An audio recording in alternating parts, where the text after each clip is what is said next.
And this decision, of course, having lots of ripple effects. Several companies removed the site Parler in January over ties to the siege on the U.S. Capitol, saying that that social media platform allowed violent rhetoric.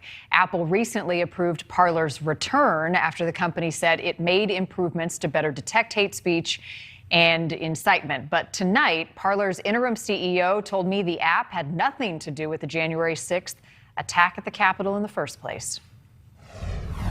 Mark Meckler joins us. He is the interim CEO for Parler. We appreciate your time tonight on NewsNation. Very glad to be with you. I'd love to get your thoughts and the reaction to Facebook upholding the suspension of former President Trump's accounts. How are you feeling about that decision? Honestly, I think it's outrageous. It's a complete and total abuse, even of their own policies and procedures. They have their outside advisory board that supposedly upheld this. They said that the suspension was within their standards, but they can't point to any standard that he actually violated.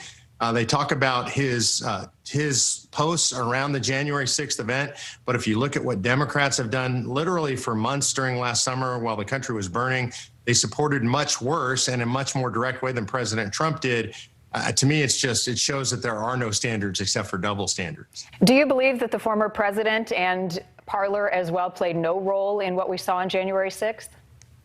No, I don't believe that they played any role in what we saw on January 6th. What we now know from the charging documents is there were rogue groups, I mean, frankly, idiots and numbskulls that planned this stuff. And it had nothing to do with Parler. If it was planned in social media at all, the majority of the planning, and this is proven by the charging documents. This is not Parler saying this. This is George Washington University Center on Extremism, as reported by Forbes. They said 54% of all charging documents refer to Facebook, 13% Twitter, 13% Instagram, only 5% Parler. So certainly Parler bears absolutely no responsibility. Well, regardless, Parler was penalized, a 4-month suspension, a ban essentially from the App Store. What changes did you make to get back in the App Store?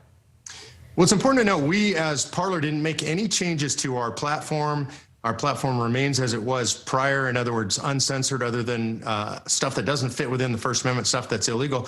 But the App Store, Apple required that we have one change on the app that resides on the App Store, and that is that content that attacks individuals based on immutable characteristics, this would be things like race, religion, sexual orientation, gender, those cannot be seen on the app that's downloaded from the App Store. And what people will see is they'll see a notice that Apple won't allow you to see that content. But if you want to see that content, you can go ahead and you'd be able to see that content at parler.com on your account if you indeed wanted to see that. Most people don't, by the way. Less than 1% of people ever even view that kind of content on Parler. Critics say that Parler sold out to big tech in the 4-month ban and in getting back on the App Store. What do you say to those who argue that your company didn't do enough to stand up for free speech? Like Parler and the platform, you can go there, you can see everything you could see before we were banned.